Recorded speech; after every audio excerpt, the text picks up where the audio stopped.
and welcome back to another episode of The Book Stop. I'm your host Jen, and I'm very excited to talk about today's episode. But before we begin, there will be spoilers as we talk about major events that unfold within the story. In addition, each episode will have a list of trigger warnings in the description. Be sure to follow the podcast on Instagram at The Book Stop Podcast, and show your support on Patreon for early access to episodes and other additional content.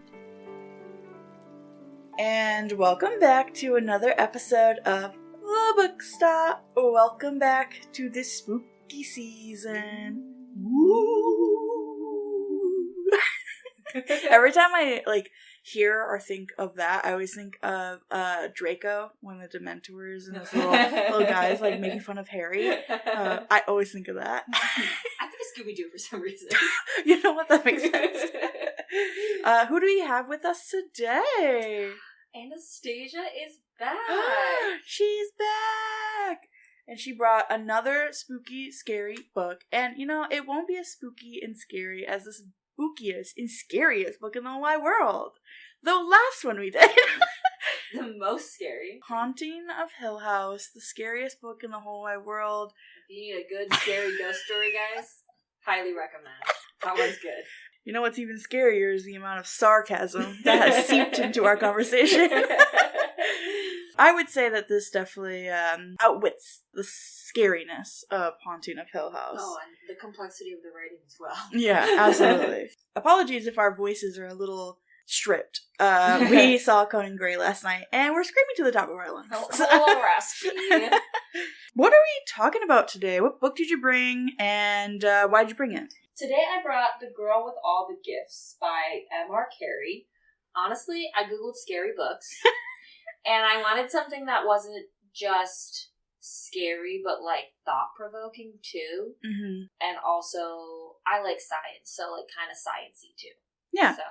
Thought-provoking is a very good word to describe this book. Yeah. I think some of the topics we're going to talk about today are a lot deeper than most topics we've ever talked about on the podcast. So, because it really dives into some stuff. Yes, it and is. I'm very excited for us to talk about it. Me too.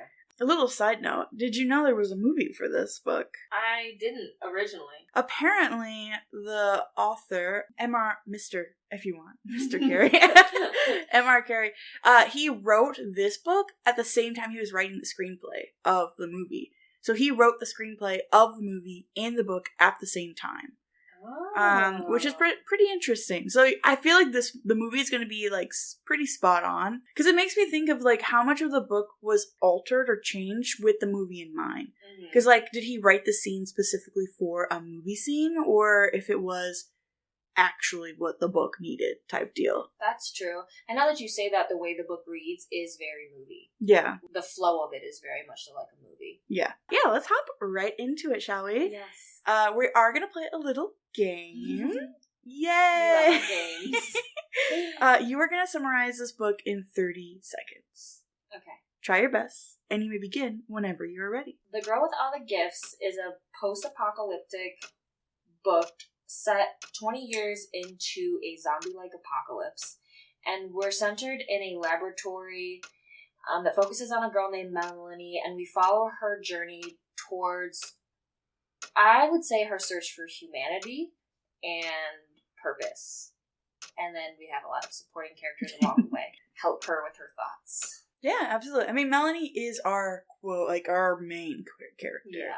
She is the main focus, even though this book is divided up into different points of views, which I love. Mm-hmm. She is the main character, which is great.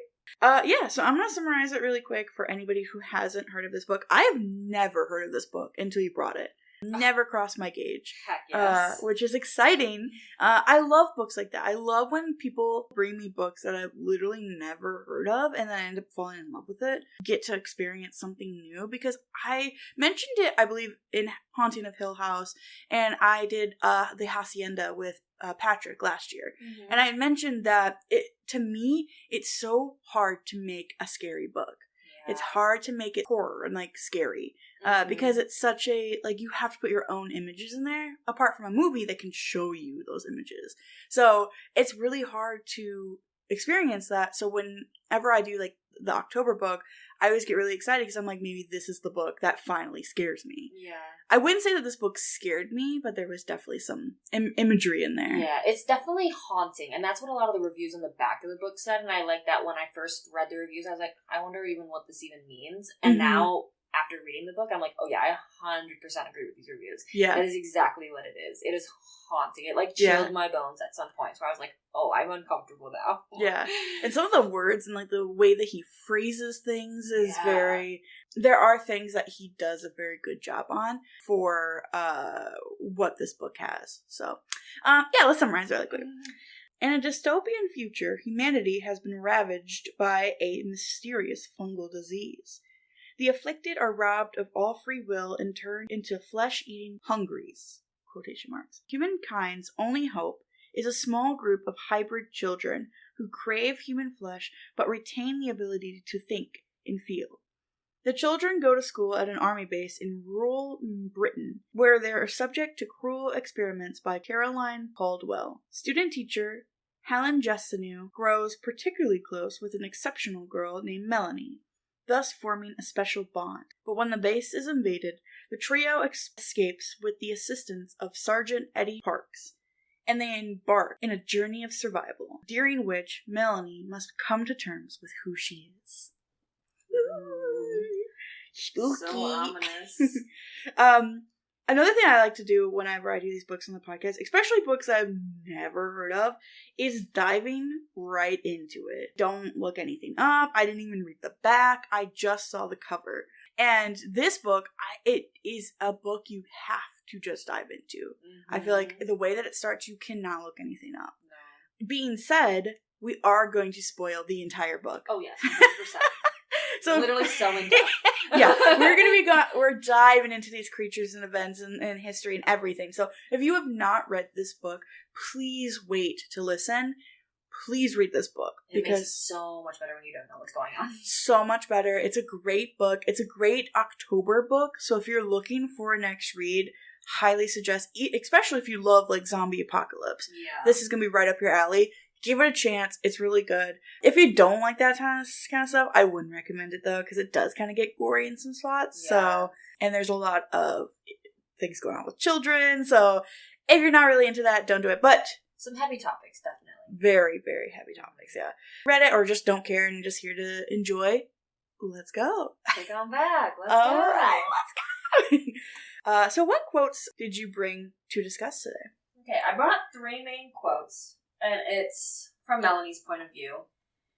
She wants to cry out to Sergeant to wait, or ask him to carry a message to Miss J. She can't say a word. Misgivings are crowding in on her. She is in uncharted territory. She fears the blank, inscrutable future in which she's being rushed before she's ready. She wants her future to be like her past, but knows it won't. The knowledge sits like a stone in her stomach. I really love that quote. I think it's... And this is something like I want to definitely talk about later, but I think this is like the first glimpse into like Melanie's humanity. And like how she feels and like that she's actually scared about what's happening next because all she's ever known is her classroom. And so to have, I guess this is where I start spoiling things, on the brink of being taken into Mrs. Caldwell's dissection room, she is scared for the first time about her future when she's always just assumed that her whole future is just her classroom. Every day is the same thing, doing the same thing, seeing Miss Justino when she does. And there's a part in the beginning where she starts recognizing the date. I think that that's the first step into her being like, okay, there's more out in this world than just this classroom, because there's histories and there's stories and there's things I'm learning about that actually have happened. But she is slowly starting to realize that it's real. That quote's also really good because that's also when the readers start understanding what's going on. They're right alongside with Melanie. We're learning about these teachings, like especially Greek gods and like the history of the gods is like a very center focused learning for them. And that's what we know. That's what we've grown with ourselves. These are legends that we know. This is all territory we're used to and accustomed to. So as Melanie's learning it, and then learning about herself, we're learning with her. Yeah. And that's why I love the way that we're dropped into the story, because we are so used to our own custom. That's where we're growing with her, with the story as it progresses. to me, like, without knowing that it's a post-apocalyptic book, like, it kind of feels high schooler going out into, like, the world, like, graduating from school, not knowing what's coming next, and only knowing what they've always done, their friends they've always been near, they've spent every single day with for the past 4 years, like, a very comfortable environment, and then you're getting thrown out into a world that's very vicious and cruel and non-forgiving, and a lot of people are not prepared for that. So it's like that innocence. Yeah, innocence is a good word for it. Yeah, absolutely. All right, on to the next one. Sure. She's a lengthy one, but she's good. Okay. All right. Helen Justino is thinking about dead children. She can't narrow it down, or doesn't want to. She thinks about all the children in the world who ever died without growing up. There must have been billions of them. Hecatombs of children, apocalypses, genocides of them. In every war, every famine, thrown to the wall. Too small to protect themselves, too innocent to get out of the way. Killed by madmen, perverts, judges, soldiers, random passers, by friends and neighbors, their own parents, by stupid chance or ruthless etiquette. Every adult grew from a kid who beat the odds, but at different times in different places. The odds have been appallingly steep, and the dead kids drag at every living soul. A weight of guilt you haul around with you like the moon hauls the ocean. Too massive to lift, and too much to part of you to ever let it go. That quote means so much more later on in the book when you know about Miss Justino's past, and you can finally piece together why she cares so deeply for these children. And honestly, was not expecting that. It kind of came out of left field. Yeah. She's like, so can I, like, talk to you about something? Yeah.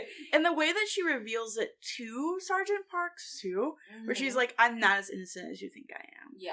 The way that she says, like, she got away with it. It has so much guilt, and it's not even that. It's that, like, we've been, like, this is 20 years into an apocalypse, and she's still carrying that guilt so heavy, she can't let that go from the past. So it's always going to drive who she is as a person. Like, it's her moral being at this point. I don't know, it's just such, I think that quote just so much encompasses her as a character. I like the spectrum that we get because we have 3 adults in this story. And we'll go into the plot a little bit later and explain it a little bit more later. But the raw sense of it is that we have Melanie, who is our main character. She is the child that is infected with the cordyceps. If you guys have seen, like, The Last of Us, that is a video game TV series that is a great visual explaining of what the cordyceps virus is, which, must I say, scariest thing that could actually happen. This is an actual thing in our world that could actually happen. Cordyceps is a virus that is affecting, right now, ants in our world. Could advance further on. That's all I'm saying. That's all I'm saying. I hope you know I did not know that until this very second. Oh, yeah. Terrified. It could actually happen. But so Melanie is the child that is affected with cordyceps. And then we have Sergeant Park, a man that has done a lot of bad things in his life and is trying to let go of it. Yeah. And is trying to move on and uses that mindset of like, well, I had to do it. Where Justino is a person who's like, I can't let this go.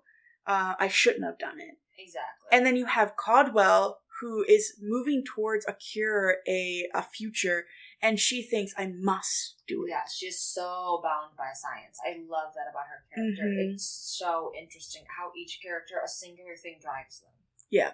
And I love that she's a female. I'm sorry. I have to say it. But to have such... And that's the one thing that Carey does really well, is that he writes his female characters good. Yeah, they're strong.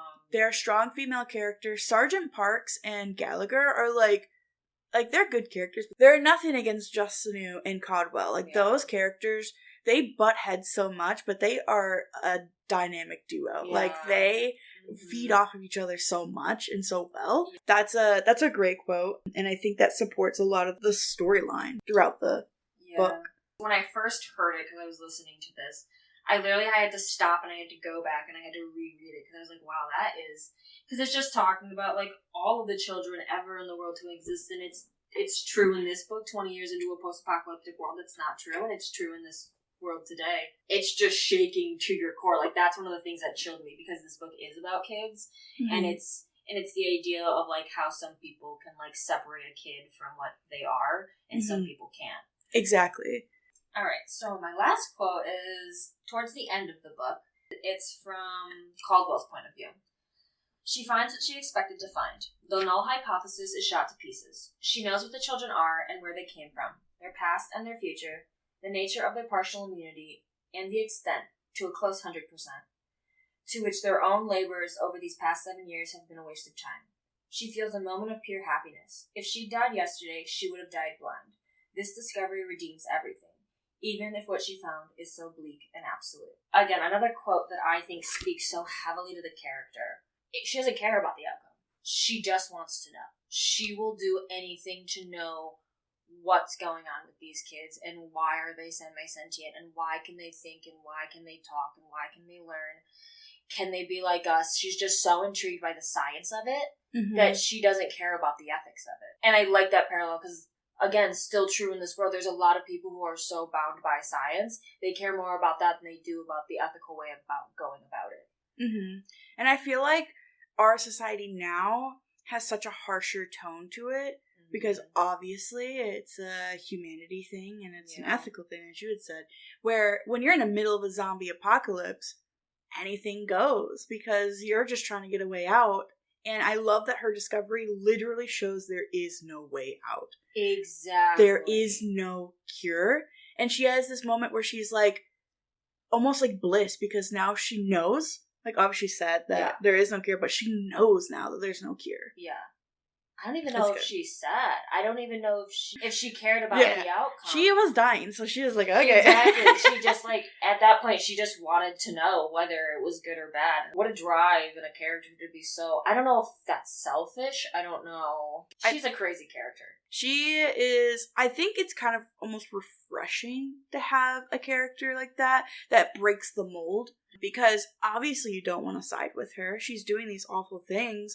And that brings us to a huge topic we're going to talk about. And I don't know if we should save it because it's a majority of the podcast we're going to talk about. We're going to have a topic later where we talk like what does it mean to be a human. But let's get through our favorite quotes before we jump into that topic. We can't get that heavy this year. You get to stick around for that one. So one of my quotes is... So this is after they leave the laboratory, and Melanie is seeing what a hungry is for the first time. But she was lying when she said she wasn't afraid. To be right here in the middle of them, to look up at their bowed heads and half-open mouths, their off-white eyes, is very terrifying indeed. Yesterday she thought that the hungries were more like houses that people lived in. Now she thinks that every single one of those houses is haunted. She's not just surrounded by hungries. She's surrounded by the ghosts of men and women they used to be. She had to fight an urge to break into a run, to get out of there, into the open air, as quickly as she could. Chills. Like, that is such a great way to explain the cordyceps, or like zombie. I'm sorry, I'm not using the word hungries. I'm gonna call them zombies. Yeah. It's such a great way because when you break it down, if you've seen The Walking Dead or Z Nation or any of these like series or shows, a big thing is like they're not people anymore. Yeah. They are not humans anymore. And having a child lose that innocence. These used to be people and then now they're not anymore. It is, especially with her situation, where she's kind of stuck in the middle of it. Exactly. It's such a broad statement for her, and like being able to experience that with her is so interesting. And I love the way that she's like, these were haunted houses. These were ghosts of the people that they used to be. Yeah. Because they're no longer there, but they are there physically. It's being able to like pull apart that reasoning and being able to, I guess, almost justify the things that you have to do. I think that for her, like at that point, she still can't decide whether she identifies more with them or whether she identifies more than people. And it's not out of her choice. It's what she believes, like other people are telling her that she is. She's either a hungry or she's not a hungry. She doesn't know that there's a medium, there's a point where she can still be sentient and make good choices and still eat people. So she's looking at them like, okay, I can either be this, A, or I can be B. There's no in between. It's black or white. Really sad for her character. Yeah, absolutely. Because she's so young. I mean, and that's something I keep forgetting as I read this book. And then they'll have a sentence where they reference how small she is. And I'm like, oh my God, I keep forgetting. Yeah. She's what, like 10? 10? Yeah. She is a small child.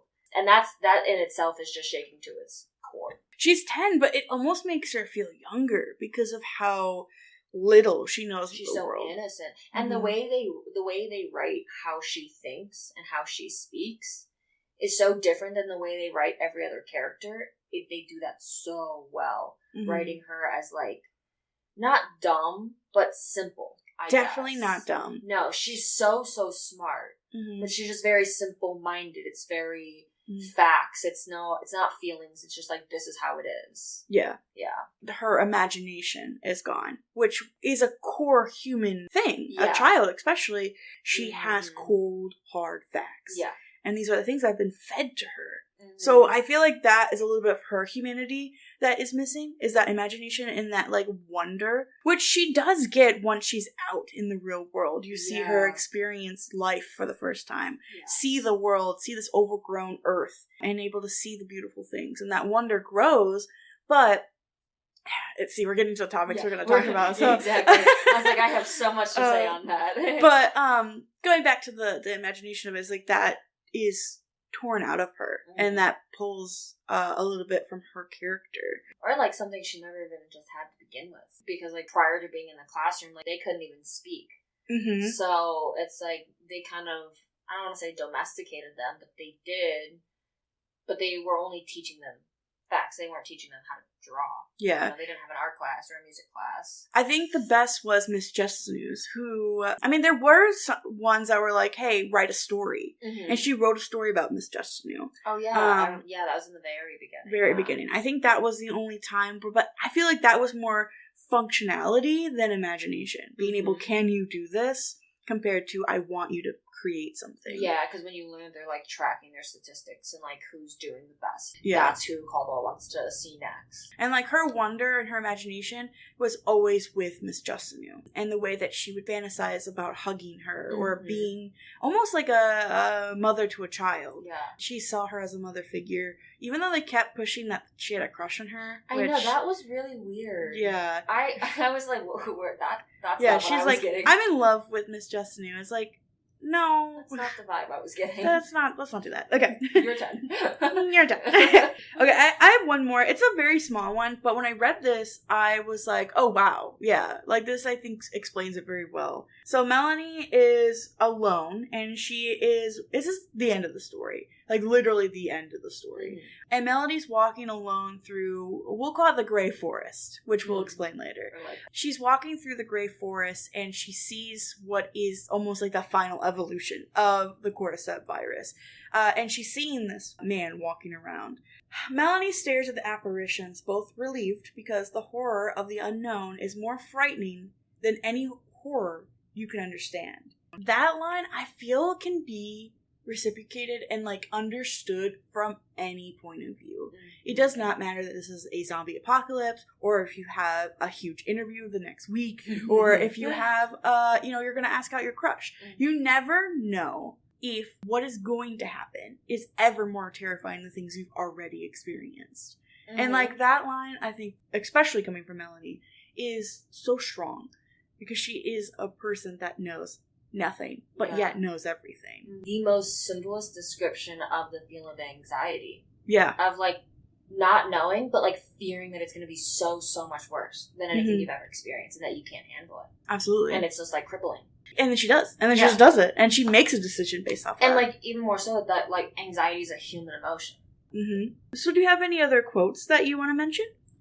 I do. I have 3 other ones. They're fairly short, but they're more thought-provoking and kind of give perspective. That really kind of throws me right in the center of it and makes me go, oh wow, okay, so that's what's going on. Yeah. This is from Caldwell when she leaves in Rosie. She figured out the brakes by this time, and she slows, intimidated by the echoing bellow of Rosie's engines in these desolate landscapes. She feels for a sickening moment that she might be the last human being left alive on the face of this necrotic planet, and that it might not matter after all, to have the race that built these mausoleums lie in them finally, quiet and resigned and crumbled to dust. So good. The imagery in that quote, like the way I felt so alone for her, and I felt so scared. The feeling of, like, everybody's thought, like, what if I'm the last person on the planet? And everybody's asked that question, like, when you're a kid, what would you do if you're the last person alive on the planet? Mm-hmm. But it's a scary thought. Nobody else around has the same thought process or memories that you have, and they don't know the world that you know. At the core of the word alone. Yeah. You can't just pick up a phone and call somebody. You can't just, walk down the street or get in a car. Like, you are alone. Yeah. It's like, you would go insane. People crave people. Like, not that way. Not like a zombie way. But people crave that human interaction. Yeah. I feel like if there was one person alive, they would not last very long. That's what makes us human. That would be the end of what it means to be human. If you cannot talk to any other human being, that's the end of what it means to be human. Mm-hmm. Because we need each other to be that way. We cause emotion, we cause thought to each other.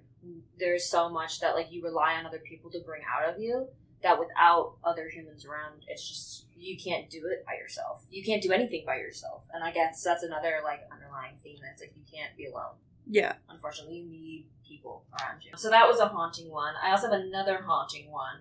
Justin now hands the rig to Melanie, and Sergeant Parks shows her how to send and receive with it. It's simple enough, but designed for much bigger fingers than hers. She practices until she gets it right. Then Parks shows her how to hook it onto the waistband of her pink unicorn jeans, where it looks ridiculously large and cumbersome. Oh, man. That hurt. And I feel like for the whole middle of the book, because it's moving slow in some parts, but it moves fast in a lot of other parts. I just keep forgetting how small she is. Mm-hmm. And the idea of pink unicorn jeans and a walkie-talkie having to hang off of it so she can, like, it's just, it's so heavy. And it makes me so sad. And, like, when you know, like, the deeper level of the fact that, like, either their parents were bitten when they were pregnant with them, or, like, they were conceived from two hungries. It's sad because, like, she could have had a normal life. She could have not been like that. She could have been like Gallagher. Yeah. But then again, Gallagher's really messed up. Yeah, I wouldn't classify it as a normal life for him No, either. Very different. But like, and I love that juxtaposition is like Gallagher's life compared to hers, because he wasn't raised like that, and didn't happen to him. Mm-hmm. But he had an equally awful life. Yeah. It wasn't good no matter what. I love that we have, again, those three stages. We have the adults, we'll say, that was before the zombie apocalypse or post-apocalyptic, where we have Gallagher that was born into it because he's like 20, 21, 22, and it started about 20 years ago. So all he's known is this. Yeah. And then we have Melanie, who is the bridge between the two worlds. Yeah. Because at some points they're having the same reactions, like when they walk into the city and they see everything for the first time. Yeah. They're both in awe. Mm-hmm. And I'm like, wow, that's so interesting that a character that old can have that much awe about the outside world because it's something that they've never known. Yeah. Their characters are just so complex. It's so good. I wish he was in pink unicorn pants, though. And then I do have one more, and this is more of like a shift for characters' thought process. In the last, like, 80% of the book is when there's, like, the biggest change in characters' thought process. Mm-hmm. And they're all coming to the same realization at the exact same time. And it's chapter after chapter after chapter, one after the other, like, oh my god, this is what's happening right now. This is the reality of our life. So this is after they found Gallagher. We should bury him, Melanie says. For a moment, his anger turns on her. What the fuck's the point? He growled, glaring at her. They didn't leave enough to bury. You could scoop him up and drop him in a frickin' litter bin. Melanie meets him more than halfway. Teeth bared, she snarls right back at him. We have to bury him, or dogs and other hungries will get him, and even more of him. And there won't be anywhere to show where he died. You should honor a fallen soldier, Sergeant. Honora, where the fuck did that come from? The Trojan War, most likely, just in our waters. First of all, that was funny. her little introduction at the end. She's a very sassy woman, and I think that's very funny. But I think that this quote, and like a topic that I definitely want to talk about later, is showing that, like, at this point, Sergeant Parks has lost a lot of his humanity. He is so terrified and so afraid of what's out there and what's going to get him that he can't even stop for a soldier that he had a lot of connection with. Like, and you constantly see that through the whole book, even when they're on the base and they're safe. He has a soft spot in his heart for Gallagher. And the fact that he's like, no, we'll just leave him, what's the point? Is like, okay, well, he's lost it. And Melanie's the one who's like, wait, no. He's a person. Like, we have to care about him. And that, for me, is a shift in the book. The humans lose their humanity, and the non-human becomes human in thought process. And it just completely shifts, and I'm like, that's so interesting. And then it drives home the end of the book. Yeah. And the biggest reason what pushes that is fear. It's fear, because at the beginning of the book, Parks wasn't, I mean, he was afraid, but he was nowhere as near as afraid as the end of the book, where he sees Gallagher and he's like, there's nothing I can do. We're done. We're stuck in the city. We're done. Where Melanie's terrified in the beginning, and now she isn't, because she's like, well, I can walk around and be fine. So that fear pushes them. And that's what moves those characters into their final stages of the book. And I think Melanie also realizes that, like, with their mindsets, they can't survive in this world. Humans are done. And then that supports the end of the book. And she's the only one who can come to that conclusion. Humans will never be like, all right, well, I guess the race is over. Because we want to cling to the past so badly. And we still do that as a generation. We sit and we fantasize about what it's like to live in the 70s and the 20s. And those roaring eras of crazy music and culture and thought. And it's, well, why do we cling so heavy to the past that we can't let go and let ourselves grow for the future? And become something even better. You know, I have a quote for that. Ooh. It's, the fear of the unknown is more terrifying than the fear that you understand. Or whatever the quote was. So what are some things that you liked? I'm going to say I really liked this book. That's a win for me, guys. You know, Anastasia did tell me this book got her back into reading, so I think it's a win for both of us. That's so true. It really is. This book kept getting me back. I wanted to get back to it. I wanted to read it more. Some things I'm like, this is in no particular order. There's just kind of things that are in here. I love that this was based off the cordyceps virus.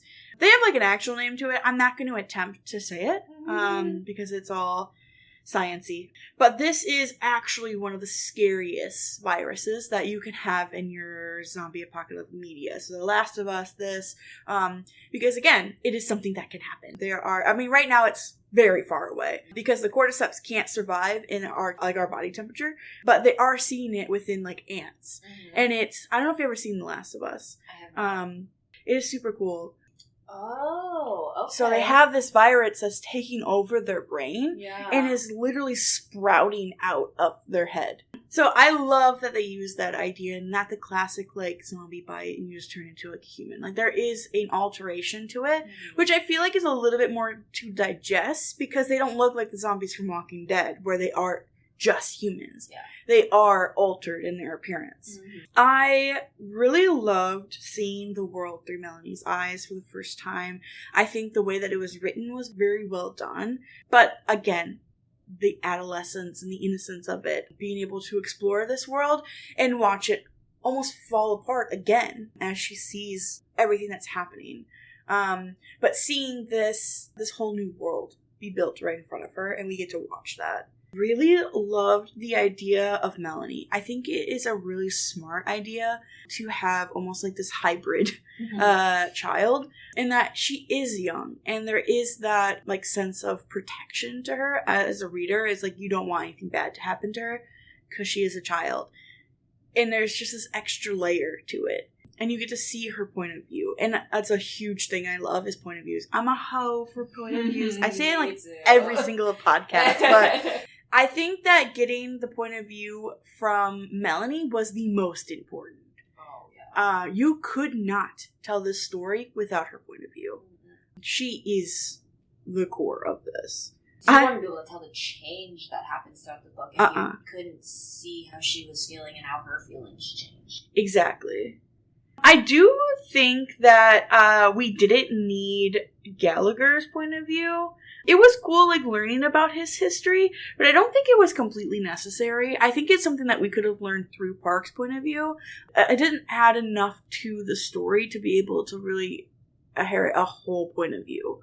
The 4 would have been enough. Parks just knew Caldwell and Melanie was enough. That's fair. It did feel forced, like, their interactions, like, when he did go to interact with her, and they did. It just felt like, okay, well, maybe he needs to interact with her, too, so let's have a scene where he interacts with her.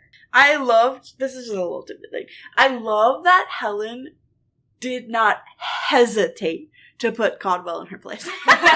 She did not hesitate. She smacked her. She, like, punched her right in the face. Yeah. She's like, say something. Say something to me right now. Yeah, literally. Everybody. She walked through that camp like she owned it. True. She said, screw all of you. The way she talks to Parks. Like, no hesitation. I love it. Yeah. You can tell Parks loves it too. A little bit too much. I loved that it was very female-dominated story. Usually stories about, especially about like post-apocalyptic or army-based story, is always male-dominated. And to have it written by a male, he does a very well job of not over-sexualizing the women or making them feel worthless in the story, which I feel like happens a lot. Yeah. So, it was really, really refreshing to have such strong characters and have them be female. In these male-dominated roles. Mm-hmm. What about you? What are some things that you loved? Initially off the bat, what I loved was the pace of the book. I loved being thrown into something that I had no idea what was going on, because that made me a lot like the character. It made me a lot like Melanie, where she didn't know what was going on. I don't know what's going on. We're figuring this out together. Yeah. But you gotta keep reading to figure it out.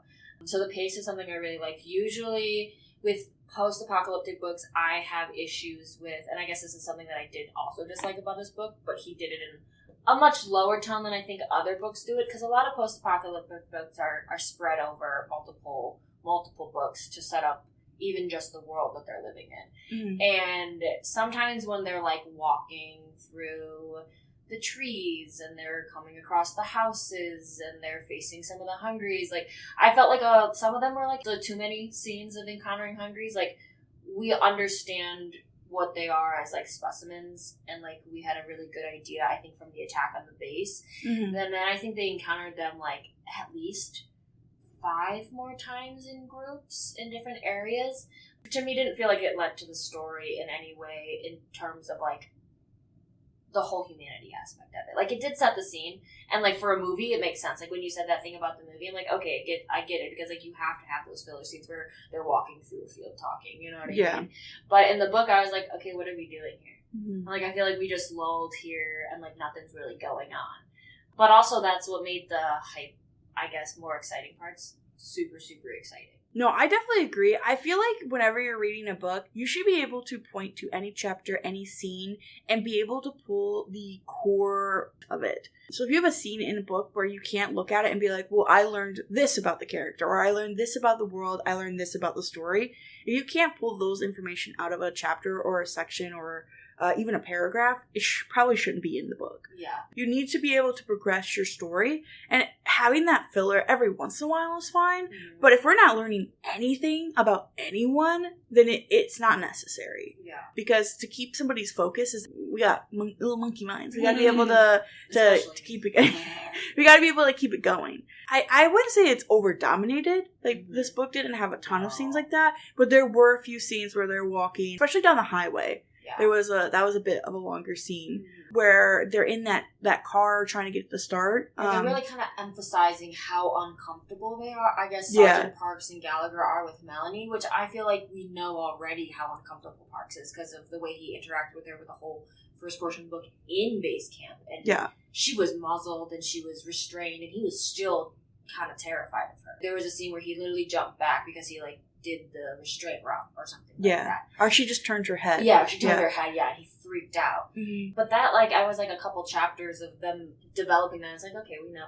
Obviously, we know he's scared of her. Other things that I liked is I know it's a post-apocalyptic book, but I liked how realistic it is. We are 20 years in the middle of an apocalypse, and they kind of know nothing. They're still in the blind, and they're trying so hard, and they want to know, but they don't know anything. And I think that there's a lot of shows and movies, they take the side of the human, where they're like, people can overcome this, we will figure this out, we'll build communities, we'll fight the zombies, we'll do all of this. This book does not take that angle. This book says, at some point, we concede as a species. Like, at some point, we are not the most viable fit for this planet, and we give up. Mm-hmm. And I've never seen that point of view in terms of post-apocalypse, where you just let the other species win.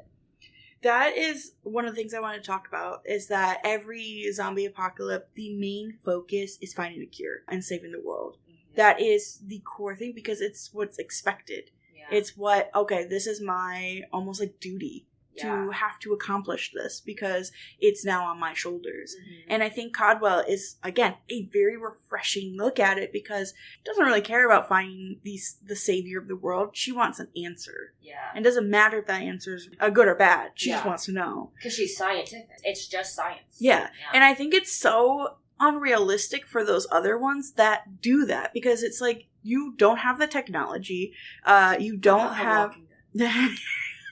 Exactly. You don't have the technology. You don't have the knowledge. All the people that could have probably done it has already been bitten and turned into a zombie. Exactly. Stop focusing so much on finding a cure. Show me just people surviving. Don't fix the mistake that's already been happened. Try to live with it. Mm-hmm. And that's what I liked about this, is they do mention the cure, but Caldwell doesn't care about the cure. Okay, and then the last thing is just something that I disliked. I'm sure there was a reason for it. I couldn't find the reason for it. But the relationship between Justino and Parks, the weird, flirty, but aggressive, and then they kiss at the end. And they did a little bit more than kissing. And then they turn the lights off. It's just like, it was written in a very uncomfortable way that I was like, why is this happening right now? This seems like you just placed it here and it does not belong here in this scene. Did you feel that way, or did you think that there is a deeper meaning to their relationship? That's 100% how I believe it. That's one of my missed opportunities. I just would not put that in there. Yeah. Because it doesn't support anything. It's almost, like you said, a forced relationship they put in the story, because, I don't know, was it expected from the author? I hate stories that feel like they have to have a romance in it. Post-apocalyptic is that one where you can get away with it. Yeah. Like, you do not need to put a romance in this. No, who has time for that? Yeah. I will say I do like the idea of their relationship getting better, because Parks is starting to understand that Melanie is more than just a zombie. Kissing him on the face and like, I don't know, that, it felt very forced. And even Parks was like, why did you do that? Right? Because like, he tried in the house in the middle of the book, and she like told him off. She was real mean to him. Yeah, and at the end of the book, she's like, I kiss him, not because I want that human interaction, but because I just did. And I'm like, what? It doesn't make any sense. She wanted to know if she would feel anything. I mean, I guess maybe that's like does she have humanity left in her? Maybe she's testing her own humanity. If I can't love, and I can't care about people like that, and it's not just that I'm in debt to children because I killed a child, is like, can I have connections with other human beings? It's not the guilt connection. Yeah. And if you can't, what's the point in living? At that point, sorry guys, we got a little dark there. I told you, spooky. I guess there is one more thing that I liked about this. I guess I liked it, but I was also confused by it. The author continuously changes the way he refers to Melanie in the book.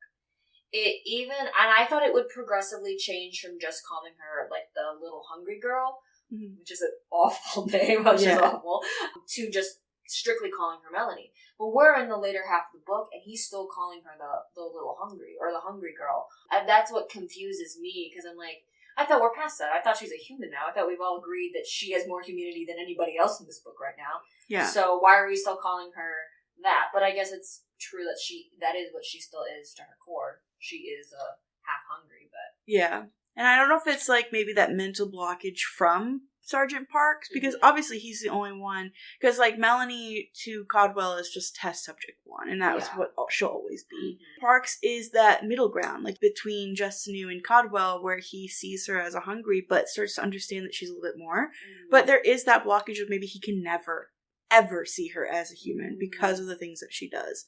And the way that she can walk through them and like can flip, be a hungry or be a human. He cannot do it. Because he just never says her name. That I notice that he says her name. Melanie. That's a good point. No, he never addresses her directly. Yeah. He's always like, hey you. Yeah. Girl, come here. He doesn't want to. Oh. So he just like holds back. I don't know. That's how I interpret it. I noticed that because it is only when the author is describing something that somebody's thinking in their head or describing like a scenario. It's never when somebody's talking to somebody else that he's using that. It's always either test subject number 1 from Caldwell, it's either Melanie from Miss Justineau, or it's the girl from Parks, or even Gallagher. I mean, this all takes a course of a couple of days. Yeah. Maybe a week at tops after the army base makes them flee. It would make sense that he can't just switch on a dime like that. Yeah. Because even though they're going through these events, and it's very traumatic events, if this is his core and this is who he is, especially as a military man, they are very hard to get their minds changed. So it would make sense for him not to be able to do that. Mm-hmm. Which I guess is even, like, on the flip side, shows even crazier how in such a short period of time, what parts of his thought process did change. Yeah, because she was useful. Exactly. That was it. Yeah. She was his way of staying safe. Yeah. And I guess to be devil's advocate, she did also put those requirements on herself. She's like, you need to muzzle me. Yeah. You need to lock me up. Mm-hmm. And I think there was that piece of him is like, well, maybe there is something there. Yeah. But he never fully accepted it. Yeah, like some sort of conscience. Because he kept being like, why would she come back? Why would she come back? And she's like, why wouldn't I come back? Yeah. Why would I want to be out there doing that? Yeah. No, I'm good, thanks. So some things that I didn't like. I don't really have a lot. These were just some things that I noticed that kind of pulled me out of the story a little bit. In no particular order. The ending was just so fast. The last 5 to 7 chapters, so much happened that I had to reread it because I didn't understand what was happening. Yeah. The way that things were unfolding and the way that groups of kids were coming over and attacking them, it felt too much was going on. And I don't know if it was because he was just trying to get to the end of the book or if that was the suspense of it. It was like, oh, I want it to happen so fast that you can't even process what's going on. I did like the end of the book. I just didn't like the pacing. Yeah. Because the pacing of the book, it was really good. I really did like the pacing. I like that the base got invaded only 25% through the book. Mm-hmm. So we get the setup, and before we even understand the setup, it's being attacked and they have to move on. But the end was just so fast. Yeah. Because it is the idea that, in a post-apocalyptic world, you can't get comfortable in space. It'll change on a dime. You can't.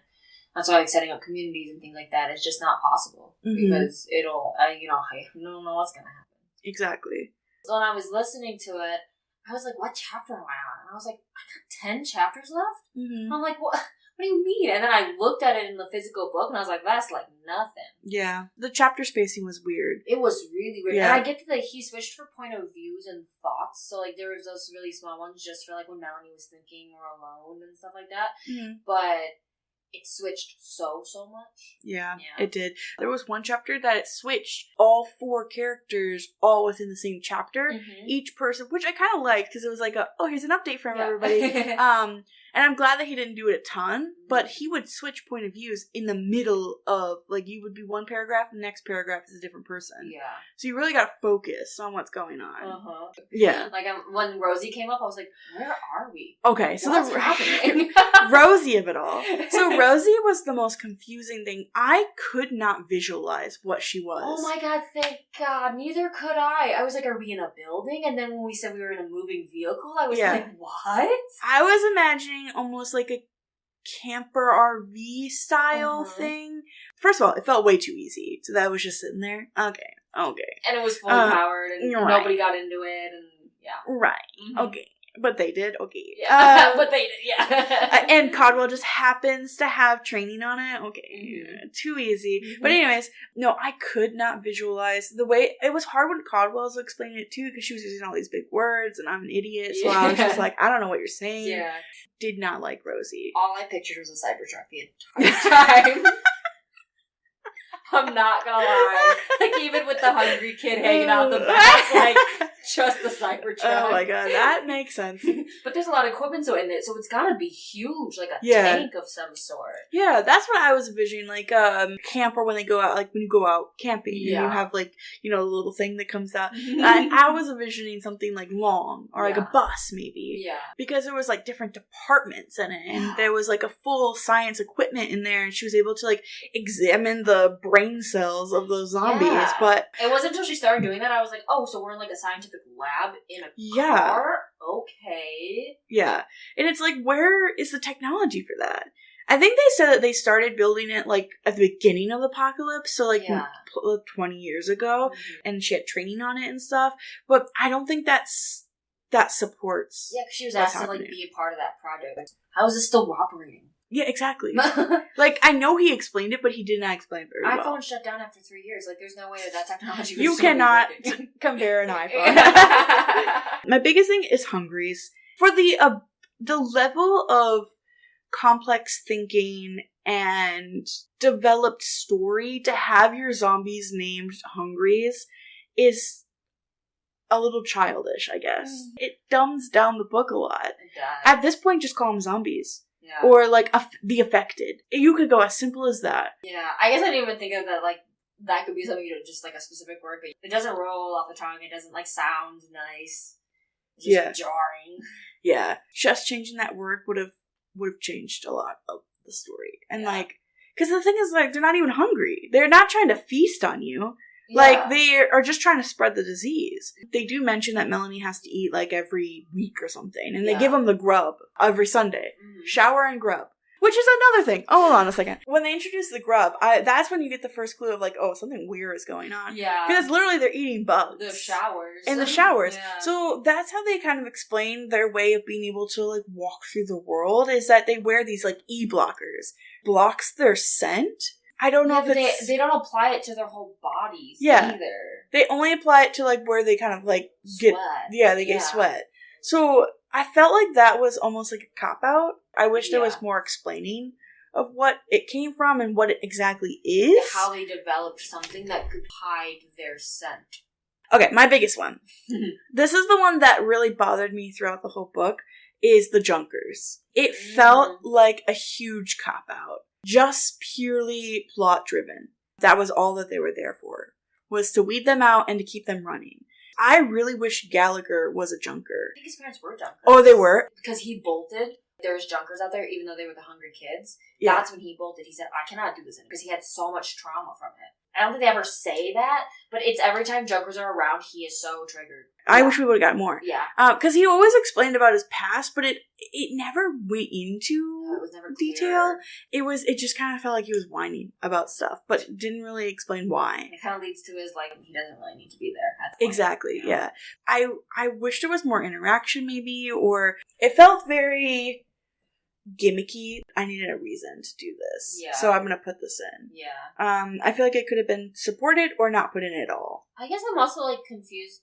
What are the Junkers? Are they people? They are humans, yeah. And they're kind of like the ones that live out in the real world. How? You know? I don't know. And I wasn't even thinking this with the book. Honestly, whenever the Junkers came up, I was like, okay, they are back. And then I just kind of, like, glazed over it and just kept going. They could even survive a week before they're like, oh, humanity's dead, we're all gonna die. Yeah. Like, if you think about the population, like they said, like, populated cities where there's a lot of people, and if it is stemming into these gray forests like it does at the end, it's like, that's gotta be everywhere. I think there could have been more setup of, like, maybe there's a war going on between the Junkers and the army base. Or the kids. Yeah. Like, give me more background on them if you're going to put them in as a main distraction in the story. Yeah. And then at the end of the story, it's like they didn't even exist. They didn't even care about the Junkers. Yeah, literally. Like, she just sets up her classroom in this weird movie mobile, and then they say, okay.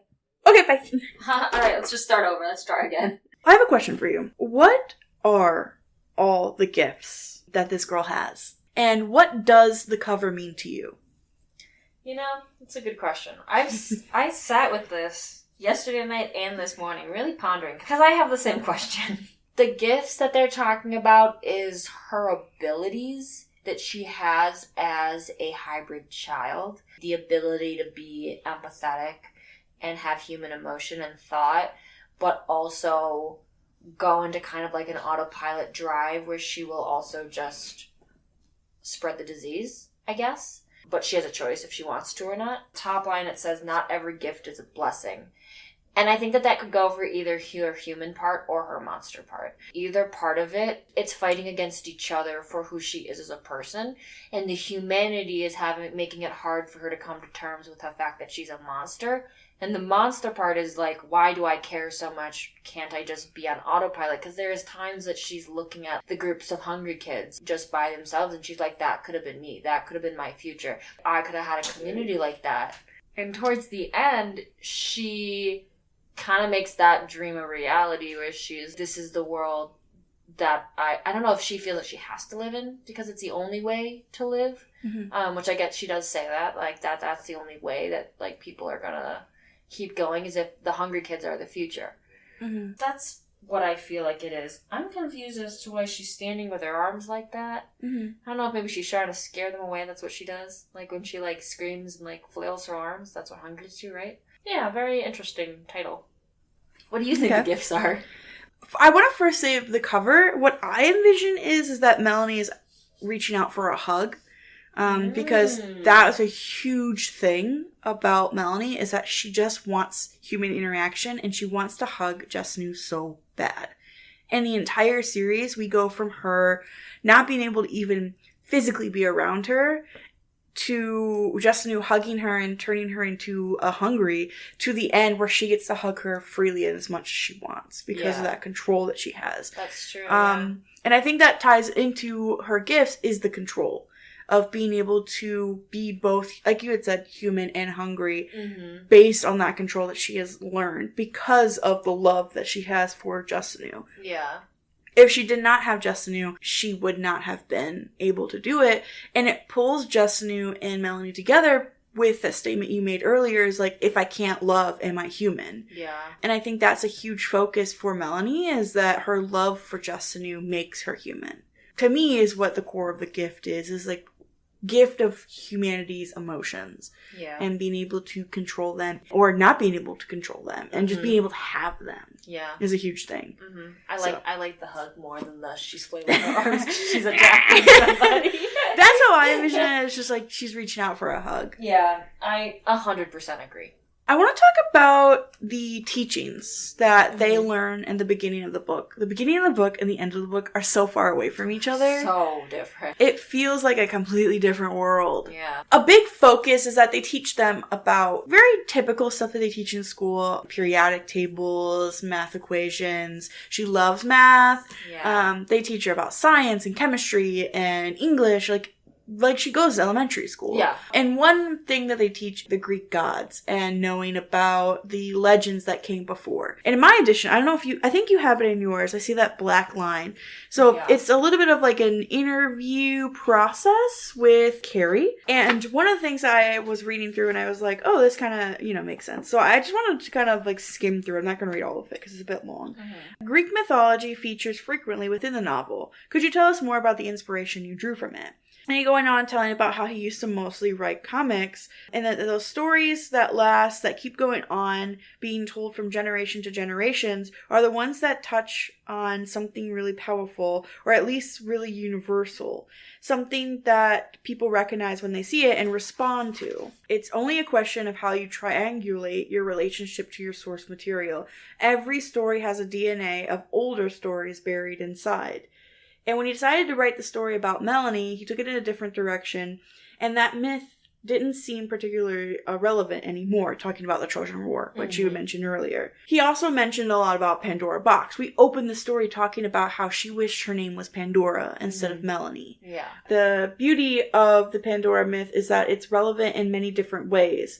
We keep on returning to it, and it means something different each time. And of course, when you reach the end of the book, you realize how Melanie's choice mirrors Pandora's, how she opens the box and releases everything. The teaching of the gods is something, like he had said, it's something that is always going to be there no matter what stage in our world it is, because there's so many lessons within them, even though they are a bit dramatic, drawn out, but they are still there and they're always going to be there. And I think it's interesting to not tell stories about previous life, but the Greek gods. Yeah, that is really interesting because most people will be like, all right, let's talk about World War II.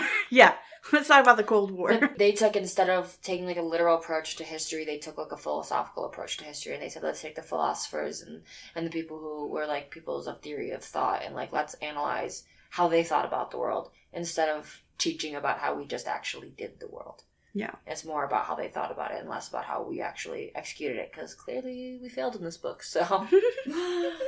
Each character is a representation of what we cling to in times of fear and unknown. So it's like, everybody is who they are to their core. Pre-apocalypse, Caldwell was probably a doctor. She probably really loves science. And when the world went to a, I don't know what's going to happen state, she clung to what she knew and what she was feeling at that time. And it was a heavy reliance on science, and science was the answer. And there's still people to this day that it's like, well, I don't care about anything else or philosophy or theology and stuff like that. I only care about facts that we can prove. Mm-hmm. And they don't allow for imaginative thought process. We had talked about just now Caldwell being opposites and Melanie and Kieran kind of being opposites, or Gallagher as they refer to him in the book a lot.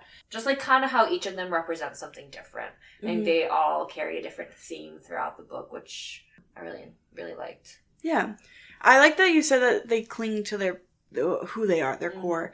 And I think a lot of it is the familiarity. Is like, it is familiar in a world that is not familiar anymore. Yeah. And Miss Justinu, she was a psychiatrist before the apocalypse happened. And so when they brought her on to be a teacher within this, she clings to the fact of that human nature of these were kids. Are they still kids? She believes so. Mm-hmm. She sees that human side of them. You mentioned Justinu and Caldwell being such a almost polar opposite of it. Mm-hmm. And that's one thing I do want to talk about, is that varying degrees between them. Yeah. Of how they are completely opposite ends of the spectrum. Mm-hmm. I actually have a quote. They also never see eye to eye, which I feel like most characters who are made complete opposites of the book, the point is to bring them together towards the end where they can see each other's point of view. And that does not happen between the two of them. Mm-mm. They are both, I'm right. No, absolutely. They both have this, like, righteousness to them, where they think that their outcomes and, like, their decisions is what matters. Yeah. And in a sense, you can understand that they both matter. Both Caldwell's and, like, understanding and Justinu's reasoning. Like, both of them, they can stand within each other. I have a quote here from Caldwell where they're yelling at each other. Classic. It's right after the base gets attacked. And Caldwell says, "You should ask yourself why you're so keen on thinking me as the enemy. If I make a vaccine, it might cure people like Melanie, who already have partial immunity to cordyceps. It could prevent thousands upon thousands of other children ending up the same way. Which weighs the most, Helen? Which will do most good in the end? Your compassion or my commitment to my work? Or could it be you shout at me and disrespect me to stop yourself from asking questions like that? Your compassion or my commitment? Those are the spectrums right there. Helen is so torn up by the fact that she has to choose. Like, people are forcing her to choose, where she wants to just see simply as it is, that they are children. Yeah. Where Caldwell is so pulled out of, she's like, we need to get an answer. And I like that she calls her out on it. And it really shows that Caldwell thinks that humans ending is the worst case possible. All the hungry kids would be happier if they were all cured and turned back to being people. And I think that that's a very common theme in horror books in terms of monsters and stuff, and people getting turned from human states to other forms. At what point do you not want to go back to how you were before? At what point or is this just who you are now? The world that you live in, and you just have to accept it. And that's another thing that I had noted, is that the thing that we can't hold on to the past. We have to embrace change. Because if we hold on to the past, look what happens. We put ourselves in our own way because we're fighting for something that is just no longer feasible. And I think that that's something, like, even now we need to, as a society, learn that, like, sometimes we need to embrace the change. Just because it's uncomfortable and it doesn't feel right to you, doesn't mean it's not right. Change is not always a bad thing. Mm-hmm. If you look at, like, the world 100 years ago, 200, 500, 1,000 years ago, change has always been there. It is that constant that will always be there. And that is just the change that's happening here, is that the change is less human and it is more cordyceps. Melanie's reasoning at the end, as she explains that this is the future now. Yeah. You have to accept it. I think a little part of Caldwell does, as she understands the ending and understands there is no cure. Yeah, when she says, like, I realized that my last 7 years were a waste. Yeah. And she knows that, like, oh well. Oh well. I guess I spent 7 years doing research for nothing, but at least I know now. Exactly. I just want to take a second here to shout out the Patreon subscribers. We have Nick W., Ashley A., Tim O., Janet P., Patrick C., Bree P., Emily P., Jack J, Mike T, Tracy H, Stephanie A, Hunter H, and Lulu. Thank you guys so much for supporting the podcast. It means the world to me. I enjoy doing this, and it is pretty cool that a couple people are listening. If you guys want to be part of the Patreon shout out, head over to Patreon and subscribe today. So who would you say in this one is your favorite character? I am usually not one to love a protagonist. Not usually one to love the main character. I loved Melanie in this book. Mm-hmm. And I think that's... so I chose her because I never choose the main character of a book because usually they annoy me. Mm-hmm. And she did not annoy me. She was like such a good balance of good, not evil, but realism and being realistic. This book could not happen without her. She's the birth of the idea of the hybrid children. She's test subject number 1. She's just such a vital part of the story, and she's so complex, and she's just such a good character, just as a character. Yeah. I just love her. No, absolutely. I 100% agree. I think it's so funny. People come onto this podcast all the time. You are not the only one that says, like, well, I don't want to choose the main character, or like, you know, I don't usually pick the main character. I think a lot of it is the fact that the main character is like the obvious choice because you should like the main character. And I think that is telling of a book that if you like the main character, you are doing something right. Yeah. Because you should like the main character. They are the main character for a reason. Yeah. There is that likability, or even non-likability. So, like, one of my favorite books is All for the Games, and one of the main characters is not a good person, and you should not like him. Yeah. But because of the story and the way that it tells, there should be this, like, connection between them, because you should be connected to your main character. Yeah. You should know what they're feeling, what they're thinking, what is being produced from their story. Like, you should feel a connection to them. Picking a main character is okay. It's okay to pick the main character. Thank you. I also really like Melanie. I love her. She is the growth between her in this story as she develops along chapter 1 to chapter end. It is so well done. And she is such a complex character. And I loved the moments when she was like that safety for Miss Justinu, where she's like, I want to wear this because it'll make me safer for you. Because she understands that threat. She doesn't push it away. There are moments where she like second guesses and she's like, well, I don't want to be this, but I am this. Yeah. And I have to make sure these people are safe because, well, mostly Miss Justinu. Yeah. Let's be real. Mostly her. Because I love her. Genuinely love her. And I don't want her to get hurt. Yeah. So she makes these choices based on that. She doesn't care that it makes her less of a human. She just wants her to be safe. Yeah. I 100% agree. Like, I love Melanie. Justinu is as a close second. I do like her. I love how headstrong and how witty and like almost sassy she is. Yeah. I also like a little mention. I do love that they're older people. I do love that Miss Justinu is like in her 40s. I want to say. Caldwell is like 50-ish, 40, 50-ish as well. Yeah. Older people. I'm glad that we're not running around with a bunch of teenagers or a bunch of Gallaghers. Exactly, because we also have that one for Gallagher. Yeah. I love that for Melanie and Miss Justinu. Like, it's not like she has reasons to protect her, but like she doesn't ever feel the need to explain them. She just says, well, because Miss Justinu's here. Like, that's just the reason. Yeah. She is the reason. And I don't think it's because of the way Miss Justinu has treated her or any of that. I mean, it probably lends to it, but it's like, she's just attached to Justinu as much as Justinu's attached to her. Which is what makes it so interesting.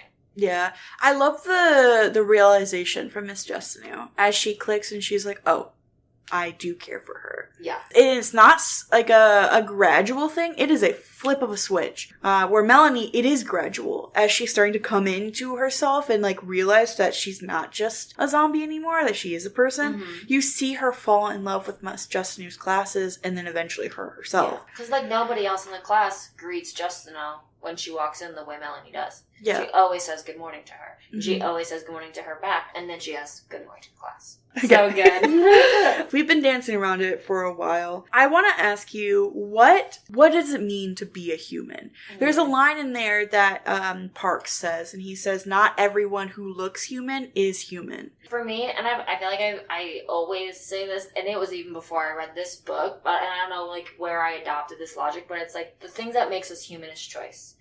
Is that we choose every single day what we want to do, how we want to spend our day, how we want to treat people, what we want out of the world, how we hope for the future, how we're going to lend ourselves to achieve that future. That is who we are as people. Every other animal is exactly the same as us. They have the same needs. They have the same wants. It's just that we get to choose what we do with those needs and wants. Mm-hmm. Like those instincts that we have, we get to choose what we do with them. It's not just we act on it.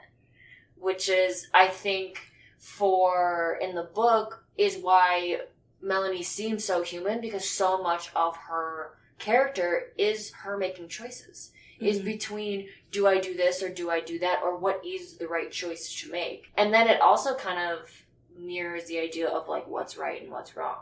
Because what she's basing off of what was right and what's wrong is probably based off what Miss Justineau was teaching her. And it's just a good thing that Miss Justineau's a good lady. Miss Justineau could be awful and mean and like a drill sergeant, and that could be what Melanie learns to know, and it's all she's ever known, so that's what's comforting and good to her. But yeah, I think the base of it is just human. It's just choice. Melanie gets to choose whether she attacks people or not. But with her being in the classroom, it heightens that humanity. Mm-hmm. Whereas, like, the other kids, they can't even speak. Like, they form communities the way humans do. They cling to, like, previous feelings, like pushing the baby carriage and looking at the pictures and the music and stuff like that. It's still choice to an extent, but it's not as much choice as Melanie has. Melanie has a lot more choices that she gets to make compared to, like, the hungry kids we meet towards the end that are running in the pack.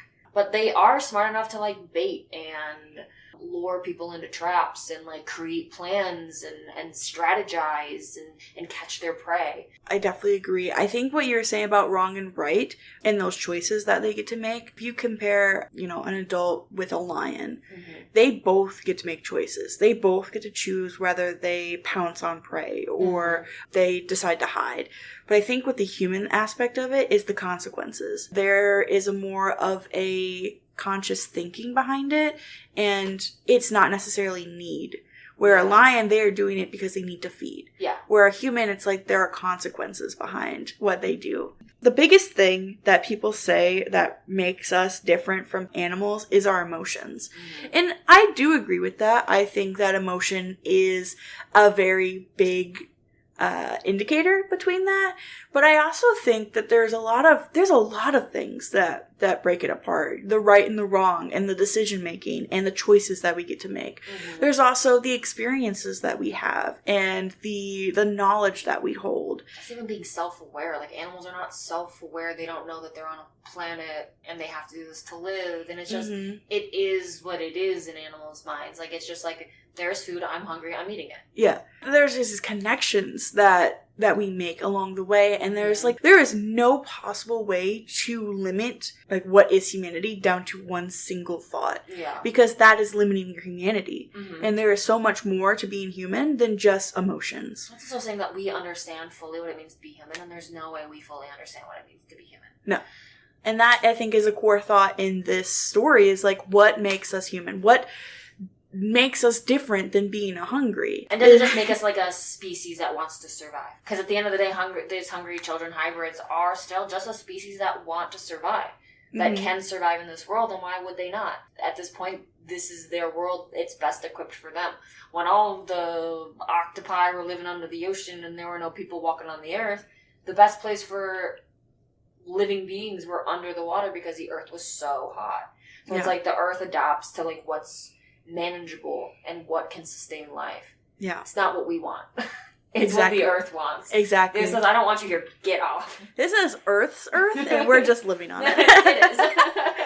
So I have another question for you. With post-apocalyptic theme, why do you think it is so popular? Always come back to. There's constantly media being made about it. We are so intrigued by the unknown. And so is Caldwell in this book, and it makes her the most human of all of them. We are so intrigued by what we don't know. It's why people want to go to space. It's why people wanted to go see the Titanic. Like, we want to know as people, and I think it's like our mortal flaw. Mm-hmm. We don't need to know everything. Yeah. We don't need to know what's going to happen in the future. I think some people, it's fun to fantasize about, like, what could be and what's going to be after us, and some people do it because they want to know it, or it's fun to fantasize about what's going to be after us because they can come to terms with it. A lot of the times it's because people can't come to terms that there's going to be a time that we aren't here. Mm-hmm. And so they use it as a way to cope, that it's like, okay, well, if I come up with my own scenario that exists, then I can tell myself this is what's going to happen. So when I die, I can die knowing there's going to be an apocalypse and there's going to be zombies and this is what I believe. It's the same idea as like faith and religion. It's like, if I know that this is what is going to happen in the future, then I'm not scared of the future. Mm-hmm. Absolutely. It's crazy. Yeah. I think there's also that rebranding, that rebirth almost. Mm-hmm. Here's a clean slate. Yeah. What do we do now? That can draw a lot of people into it because it's like, well, what do we do? Well, I don't know. Let's figure it out. Are we equipped enough to handle it? Like, let's test everything we know as people right now. All the technology that we have at this point in time, let's throw us into an apocalypse. Would we survive? Yeah. Based on even just our, imagination? Because, let's be real, what actually happens is probably way worse than our imagination. Yeah. So. Way worse. Yeah. Like, if generally right now the world fell into a apocalypse. I mean, like a zombie apocalypse, if we want to be specific. Right? Nothing. Like, it would end. And people always like, oh, I'll be ready. I'll be ready. I'm prepared. I'm prepared. Yeah. Come on, bunker. No. Honey, honey, your bunker. They know about your bunker. Your friend down the street who knows about your bunker, he already turned and he's already there. Yeah, he's waiting in your bunker for you. I like more so the dystopian aspect of it. Yeah. Of like being in a different world. This is so dystopian because it's 20 years into a future of a world that we have no idea anything about. It's not like it starts pre-apocalypse. We watch the apocalypse happen and then we watch them rebuild. It's just straight up, we are in a world that we have no idea what it's about. Yeah. We've never seen it. All we know is that like a couple people have some memories of what the world used to be like. Yeah. And I think of one of the core, like, especially like Walking Dead, for example, it always starts, like, the first 5 seasons, it's so zombie core. Like, I don't know if that's a thing, zombie core. It is so focused on the zombies, and then you realize it's focused on the people. Yeah. And it's focused on people fighting people, and how, again, that humanity is lost, where people are killing people, and there's no sense of community anymore. Yeah, I mean, the whole plotline of Carl and Edith is the whole point, I think, of having kids in Walking Dead. Is, can kids even survive something like this? Whereas in this book, they couldn't. Kids cannot survive that, so they all got turned. Yeah. There are no kids that are not hungry in this book. And they make a mention that Parks and Justin are there. She's like, well, I can't be with him because what if we breed? We don't want to repopulate the earth. We don't want to bring more people into this. Yeah. And even though it could be a saving grace for them because they could come out hybrid, ultimately the end, which we're about to talk about, and it's like, Yeah. It's hands in the air. Well, what if? Yeah. So who would you say in this one is your favorite relationship? That's hard. I mean, I feel like there's an obvious one, and I went with the obvious choice for my favorite character. So I guess I'll go with my not obvious choice. And you can say both. I can say both. I want to keep them on a little cliffhanger right there. Well, I'm hanging. I put Caldwell and her relationship to science. It is the only thing that does not waver in this book. It is so solid. Parks has changed. Gallagher has changed. I mean, Justina was still dedicated to her kids, which she's always been, but that's a new form of who she is from the apocalypse because she killed a kid. It's not because she's always just cared about kids, which obviously everybody cares about kids, but the fact that she took a kid's life before the apocalypse could never make up for it, could never serve time for it, could never do anything for it, when even Parks said, like, I know you're the type of woman who would. You would have turned yourself in eventually. Mm-hmm. But she just didn't get to. For just to know that that's like a new persona she created because of what happened right before everything went to crap. Whereas for Caldwell, it feels like she's just always been dedicated to science. It's always been the science, because even at the beginning of this project, she was hired onto the project. She was doing the research. She just didn't get picked or whatever it was, which I think only fuels her love for the science even more and her interest in it even heavier. And That girl died knowing what she wanted to know. Yeah. She did what she set out there to do. Yeah. And I thought that relationship was so solid. She didn't really have a good relationship with anybody else. No. It was just her and her facts and her science. Maybe her assistant, but yeah, she maybe. died. Yeah, she got gas. So. Even her assistant was like, oh, like, don't you want to use some numbing gas? Because wasn't she, like, Melanie was, like, awake when she first went into the room. And her assistant was like, well, let's do this. She's like, well, it's not going to do anything, so let's just start. Yeah. And her assistant was like, okay. Right. She is, like, totally pulled back from the fact that they're kids. Like, she does not see them as kids. I think I like that relationship so much because it is so simple.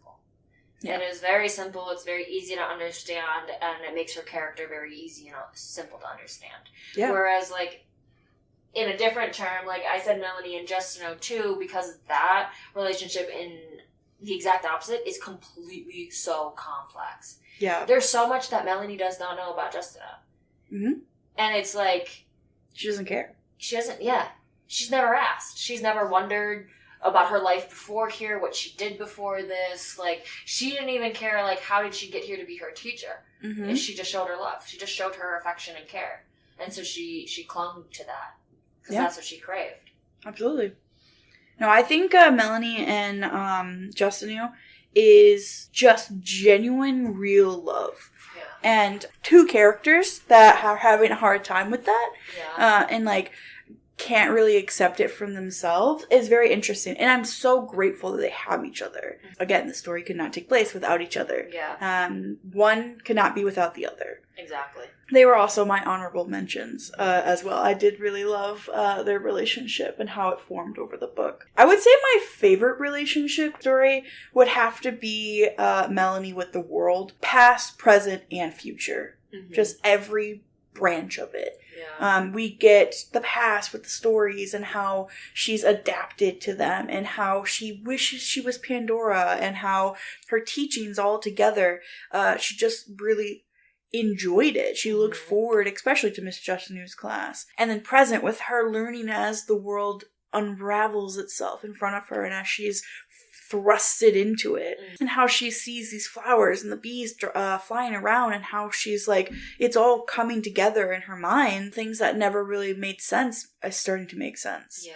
And then, of course, future with her decisisions that she makes and how she plummets this world into the future, which we're going to talk about real quick. Yay. I know we've been kind of skirting around it, but the ending... Let's do it. Let's talk about it. Let's talk about this. I would love for you to explain to us what the ending was. And if you could tell us, would you consider the ending hopeful or tragic? Yeah. For the ending, basically Melanie learns that, like, the most evolved spores that are in that gray forest are, like, the final form of those species, right? Mm-hmm. But the spores, and then she relates it to the trees that she learned about, that there are, like, it's redwoods that they have to burn in order to, like, be reborn or to shed their seeds so that more trees can grow. They have to quite literally burn to the ground. And so her thought was that, like, you know what, I'm going to start over. We're going to start fresh. There are spores in here that will infect everybody around us. In fact, everybody actually everywhere, probably. Let's just blow it up. For them to be able to release their spores, almost kind of like a dandelion, a traumatic event has to puncture the cocoon that they're in, and then it releases the seeds. An environmental trigger. Environmental trigger. Yeah. So she thought of the forest fires that used to happen, and that's where she gets that idea, from the teachings that she learns in the class. Yeah. But doesn't all the gray stuff kind of burn off, and it's the only way it can come out, right? So the gray stuff, like, punctures, and then inside is the seeds. And the seeds are, like, airborne out. And then, of course... It's like that gray snowflake-like dust. Yeah. That's falling all over everything, which is so ominous. Yeah. Oh I really want to watch the movie. I do, too. Like, when they described, like, Justino sitting up and looking out the window and seeing the snow falling from the sky, I was like, oh, Jesus. Yeah. But the only thing that I missed was, like, the flamethrower reference. They were going to use the flamethrower on the Hungries that were attacking them, weren't they? So they were heading to headquarters in London. I can't recall the exact reason why he wanted the flamethrower, but he wanted a weapon because they're out of ammo and they are on the last will of God's grace Yeah. to get there. And so they found the flamethrower in Rosie. How big do you think this flamethrower is? I mean, it's got to hold a decent size gas tank, right? Like, Yeah. I'm guessing it's kind of like the classic, like, and Melanie couldn't operate it because No. he had to do it. Yeah. So yeah, she uses the flamethrower, or she has Parks use the flamethrower to basically blow up the spores. So they go up into the sky, and same as the trees, can shed its seed. I hate that I used that sentence. I'm so sorry, guys. All over the world, basically, so that everybody can be hungry. And if they're a kid, they're going to become semi-human, and they can survive and create a community. And if they're not, if they can't do that, it's not viable, they're just going to die. I have a quote here that explains, because Parks just kind of does it. She's like, hey, can you help me with something? And he's like, yeah. Sure, Yeah. let's go, buddy. Yeah. And he has no idea what he's doing. He No. thinks he's clearing a way for them to get through this gray forest. Uh-huh. He doesn't know what the seeds are. And then he finally understands. And she's like, this is why I didn't want to tell you. I knew it would make you sad. And Park says, but why? Melanie says, because of the war. Because of the children. The children like her, the second generation. There is no cure for the hungry plague. But in the end, the plague becomes its own cure. It's terribly, terribly sad for the people who got it first. But their children will be okay. And they'll be the ones who live and grow up and have children of their own and start a new world. And that's like Melanie's reasoning. And it's just... It's so beautiful. Yeah. And it's almost like another apocalypse within itself. Yeah. It's such an evolved form of thought that in order to continue a world, you need to get rid of the world you're currently living in. And for a 10-year-old to be like, you know what I gotta do is I gotta give up everything I'm comfortable with and blow it up and go into a world that's completely unknown. That's the only way to do it. Yeah. And I was reading some reviews and people complaining about the end of the book, and they're like, oh, it doesn't make sense. They won't be able to, like, rebuild by themselves. But I'm like, dude. That's the whole point of this book, I feel like, though. Yeah. It's like, but they can. They are so much smarter than us 100, 400, 500, 1,000 years ago. Exactly. They are intelligent beyond compare. Mm-hmm. Plus, they have much more technology than we do. Yeah. Or we did at that time. Yeah. The world has started up from nothing before. It will do it again so much faster. Yeah. Because you gotta keep thinking, we're 20 years into an apocalypse. Imagine living like this for 20 years. You've adapted in that time. Like, and they will adapt too. It's so necessary in order for there to even be a future. Back to the question, did you think it was hopeful or tragic in that ending? Oh, I think it's so hopeful. Yeah. I personally loved the ending of this book. Mm-hmm. I think that even though it did move fast, I think it moved fast in a way that it was supposed to. It's supposed to punch you in right cheek, left piece, right in the face, and you're supposed to knock yourself out to the ground. Like, it's supposed to be like boom, boom, boom, boom, boom. This is the shock. You're supposed to be shocked. Yeah. And I really, really loved it. I was like, it makes sense. Mm-hmm. In order for them to go on, they couldn't stay like that. They were just in their own way. And again, Melanie's the only person who could have made that choice. Mm-hmm. Because even the other hungry kids she was in that classroom with were not as evolved as her. Yeah, and they didn't have the humanity that she does. Yeah, she was the smartest one. I think it was incredibly hopeful. I think that people who said they didn't like the end, they want a happy ending. Yeah, they want humans, they want us to prevail, and like that's not realistic. And also, this book, I feel like so many post-apocalyptic books are so long. This is just like one singular group of 5 people in an apocalypse. This is such a small glimpse that we're getting to see into this world. One story of like probably thousands that have taken place over the 20 years in this world that you're just not seeing. Yeah.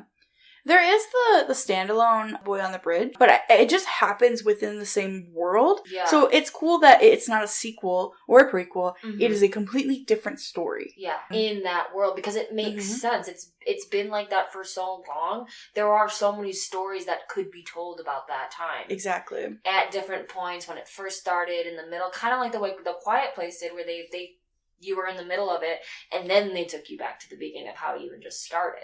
And that's the hard part with this one, is that it's so hard to do a day one. example, because the cordyceps virus is it takes a while. Mm-hmm. And The Last of Us, again, I don't want to spoil too much. I do want me to watch it. It starts with day 1 to 20 years later, because this is a long exposure one. It's not like a bite and you move on. Mm-hmm. It is something that takes place over time. Yeah. With this book, we did start way later, Mm-hmm. and we have moved on, and we've reached the end of a new beginning. Yeah.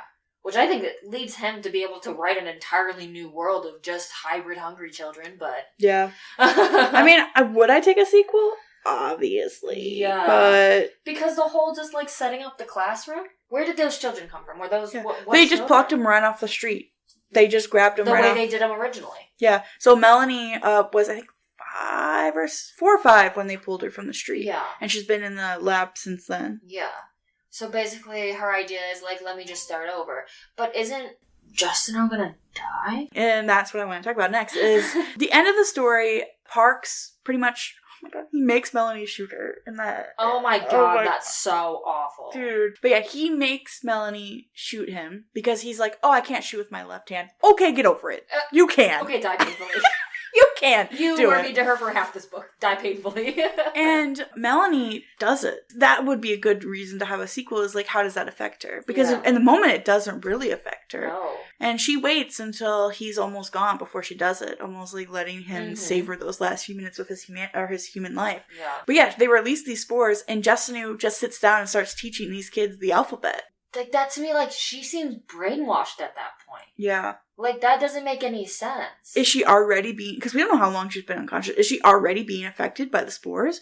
Are they changing her? And she's going to be like that man sitting in the bed. Instead of looking at a picture, she's going to be writing the alphabet over and over and over retelling again. Stories to Melanie, which is what Melanie honestly would probably like. Yeah. Because, you could explore the whole terrain of, as Miss Justino changes from who she was as a human to who she is as a hungry zombie or whatever, does it affect how Melanie feels about her?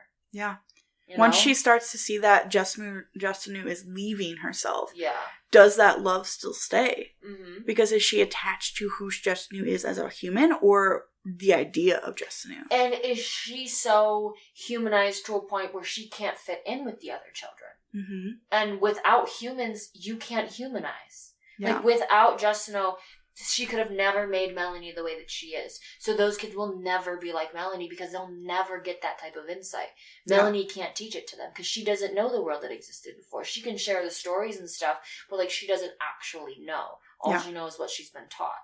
So when the world does eventually become this new world that Melanie has decided it's going to be, it will not be the same because they will never have that human thing. They'll eventually get there, I'm sure, after decades and centuries. They'll eventually get there again. Mm-hmm. But Melanie has that last scope of memory of, like, what the human world was. Yeah. And once she's gone, it's gone forever. I feel like that's kind of a token of her innocence, too, is the fact that she is willing to give up what she knows. She is willing to go into the unknown, but I think she's only willing to go into the unknown because I think she thinks she's building a world that she thinks is perfect for her in it, where Miss Justino is there and she can have the kids around her and she gets to have both. She gets to have Miss Justino, but she also gets to be with the hungry kids.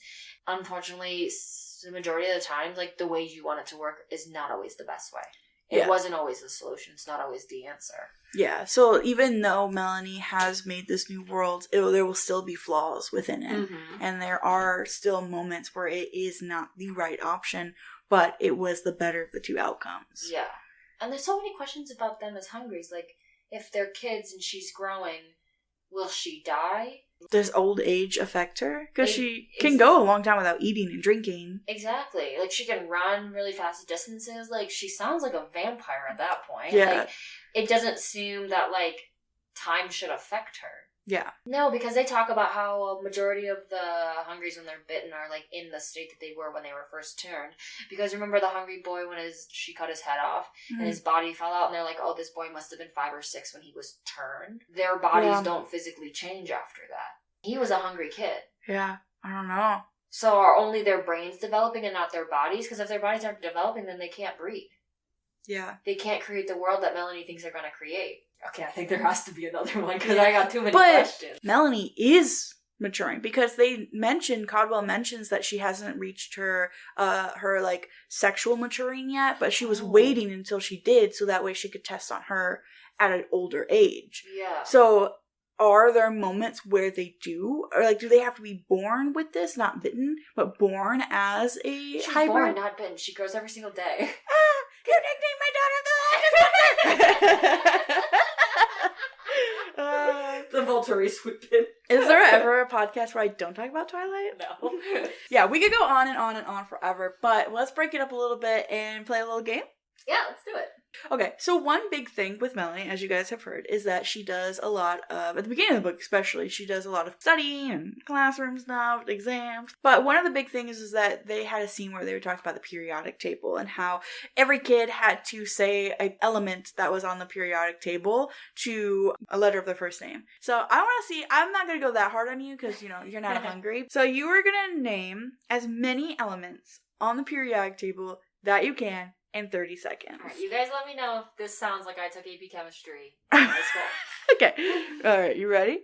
Helium, fluoride, carbon, oxygen, magnesium, mercury, titanium, radon. I already said neon, palladium, silver, gold, celium.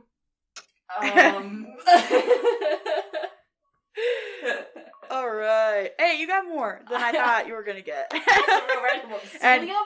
Where did I pull that one from? You definitely got a lot more than I would have gotten. I would have gotten oxygen. Did I forget hydrogen? Hydrogen. Oh my god, I didn't say hydrogen. You did so good. Dude, I'm looking at the periodic table right now to make sure you weren't just making some up. And looking at this really throws me back to high school chemistry. Oh, yeah. Wow. Did you have to memorize it? Yeah. Mm-hmm. Yep. You had to remember which ones were non-metal, which ones were metal, which ones were like semi-metal, and then you had to get the little bracket that came down at the bottom. Yeah. Ooh, I was bad at this because I can't spell. So, all right. Well, that was fun. It was a lot of fun. So what are some things that you would have done differently, would have changed if you were writing this book, and this is purely your own opinions? For example, I really don't have a lot, though. That at the end, we had mentioned that Parks gets bitten, and she has to shoot him. Personally, I think it would have been better that after she made this decision of burning down the tree, or maybe even before, Miss Justinu gets bitten. And we would have saw that rage within her as she now has to be like, well, I care about this, but I also want the Hungries to be the new generation. I think that could have added a little bit more complexity to her thinking. Mm-hmm. Now, does she do the burning of the forest out of rage, or does she do it because she generally wants this to happen now? I think it could have changed the ending a little bit, but obviously that's a completely different ending. Yeah. But I think I would have really just liked to see Melanie's reaction to Justinu dying. But in the end, she dies either way because now the whole world's infected. Yeah. So does it really matter? No. My biggest one is that the connection between Eddie and Helen it wasn't there for me. Yeah. I don't understand why they were together. The only possible reason I could see them actually having that night together was that if there was a sequel and she had his kid. That is the only way I would have saw an actual reasoning. Okay, well now she's pregnant, she's gonna have his kid, that child's gonna come out a hybrid now. And then we would have had a sequel with Justinu and Eddie's kid. Yeah. What about you? I had you go first because I agree. There's not much. I feel like you can be way more nitpicky about books because you've read so many more than I have. I did yearn for some other form of relationship in this book that wasn't the weird relationship between Parks and Justinu, even if it was a memory of a relationship, something like that, because there was none of that, I don't feel like. But again, it is 20 years in the future, so they don't have those kinds of memories, really. Yeah. I guess, in the same aspect we talked about in the beginning, in terms of Gallagher, I wish that if we were going to put Gallagher in the story, that we knew more about his background, because I think he could have lent a lot more to his point of view of being possibly the kid of a junker, and that could have pulled the junkers in a little bit more to the story. There was a lot of extra things, extra labels and maybe an extra character here and there, but I mean a majority of it was not what I expected, but great. Yeah. Going back to the Gallagher, of it all. I think that we could have pulled Gallagher's interest in a little bit more because he does mention, like, I reached down for Melanie's hand as a reaction. Mm-hmm. I think what they could have done is put Gallagher in the story and maybe Melanie reminds him of his sister, or maybe he had a kid. So Melanie is like a recreation of that. Mm-hmm. So then he feels this like almost maternal or sibling, brotherly instinct to her. Yeah. And then we get to see a man of military have a feeling towards Melanie. Because it kind of felt a little weird that he was like going in there reading to her. Yeah. And I didn't get it. I was a little confused because he was a 21-year-old dude. So I think if we would have given some sort of relationship, and that's why it's not necessarily that it's her, but it's that she is a young girl. Definitely supported a lot better. Because they did that for the sergeant. They did that for Parks at the very end when he's dying. He was telling Melanie, like, my wife was blonde, and if we were going to have a kid, she would have looked like you. That was his entryway in his heart. That allowed him to have that soft spot for Melanie, even though she was a monster, and he did not like her in the beginning. Like, he let her weasel her way in because she looks like a kid. Our children. They are children. Yeah. Yeah, quite literally. But those are our opinions. We can't change it now. We can't. So we had mentioned that there is a standalone called The Boy on the Bridge. Normally we do like what we think is going to happen next in the sequel, but we don't have a sequel for this book.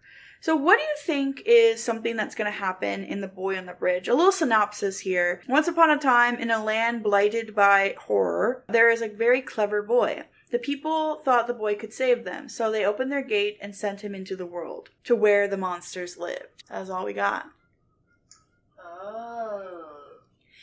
Ooh. I don't know if this happens before Melanie's story, after Melanie's story. Is it 15 years before? Is it 15 years after? I have no idea where this is taking place. Yeah. The way that like, little synopsis is written, where it's like, and they're sending him out into the world to see if they can fight the monsters. It sounds like the part of the before Melanie's story when they were talking about how they had. Remember they were talking about compounds and walls, and they were having areas of zones they were hungry free. Mm-hmm. Because they were like spraying something over the area or something like that.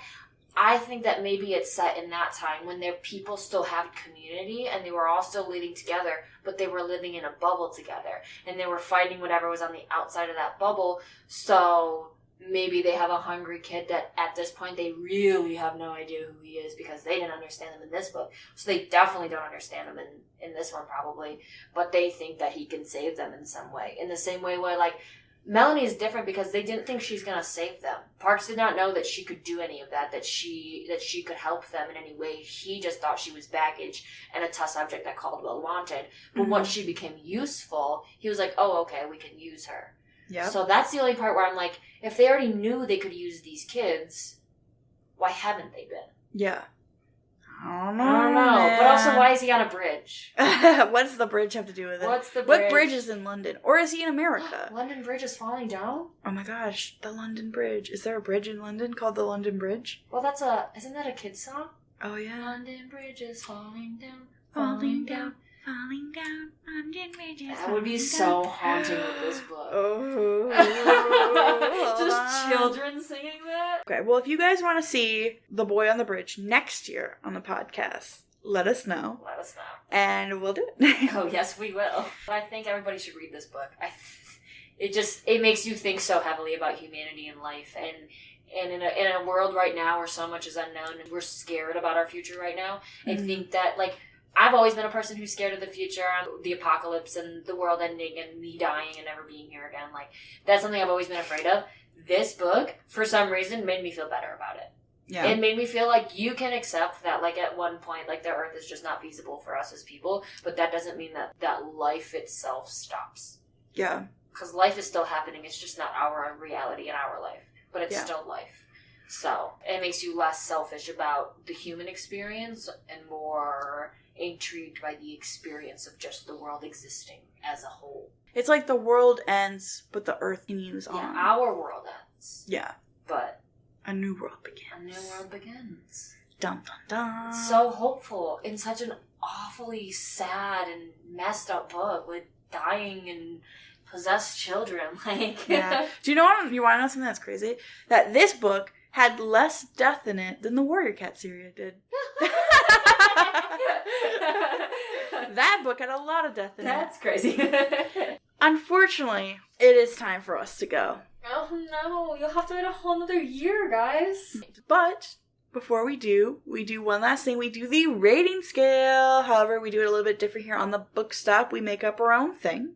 So I would rate The Girl with All the Gifts by M.R. Carey 5 nights of studying the periodic table just for the world to end during a zombie apocalypse out of 5. Sorry, what was the number? I was listening to your rating scale.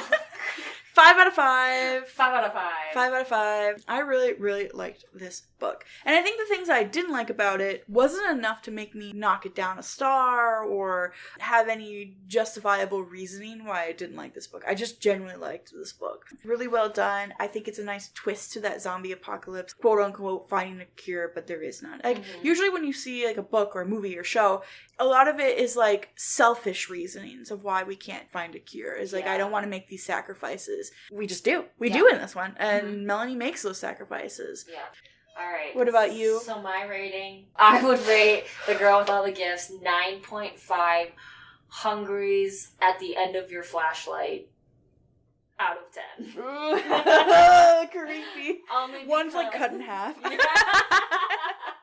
That's what it is. It's the one with the half body. Oh, perfect. Creepy.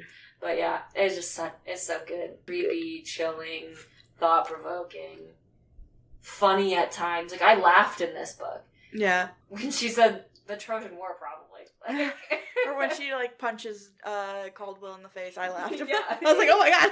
it's funny. So.